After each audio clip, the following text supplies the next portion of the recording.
വയനാട് ലക്കിടിയിൽ സ്വകാര്യ റിസോർട്ടിലെത്തിയ മാവോയിസ്റ്റ് സംഘം മാന്യമായിട്ടാണ് പെരുമാറിയതെന്ന് റിസോർട്ട് അധികൃതർ. പണം കൈമാറുന്നതിനിടയിൽ പോലീസ് എത്തി. രക്ഷപ്പെടാൻ ശ്രമിക്കുന്നതിനിടയിലാണ് വെടിവെപ്പുണ്ടായതെന്നും റിസോർട്ട് അധികൃതർ പറയുന്നു. രാത്രി 7:45ഓടെയാണ് മാവോയിസ്റ്റ് സംഘം റിസോർട്ടിലെത്തിയത്. 10 പേർക്കുള്ള ഭക്ഷണവും പണവുമാണ് ഇവർ ആവശ്യപ്പെട്ടത്. ഇടയ്ക്ക് കൈവശമുണ്ടായിരുന്ന തോക്കെടുത്തു കാണിച്ചിരുന്നു. എന്നാൽ ഇവർ ജീവനക്കാരോടും ടൂറിസ്റ്റുകളോടും മാന്യമായാണ് പെരുമാറിയത് എന്നും റിസോർട്ട് അധികൃതർ പറയുന്നു.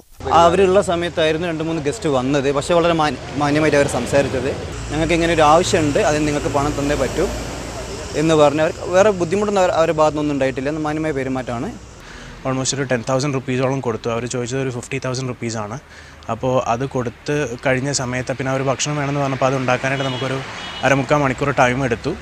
അപ്പോൾ ആ സമയത്താണ് പെട്ടെന്ന് തന്നെ കുറച്ച് പോലീസുകാർ വിത്ത് ഗൺ വന്നിട്ട് ഷൂട്ടിംഗ് തുടങ്ങിയത്. പണം കൈമാറുന്നതിനിടയിലാണ് പോലീസ് സംഘം റിസോർട്ടിലെത്തിയത്. തുടർന്നാണ് വെടിവെപ്പുണ്ടാവുകയും ഒരാൾ കൊല്ലപ്പെടുകയും ചെയ്തത്. മാവോയിസ്റ്റ് സംഘം 1/2 മണിക്കൂറിലധികം റിസോർട്ടിലുണ്ടായിരുന്നതായും ഇവർ പറഞ്ഞു. മീഡിയ 1 കൊച്ചി.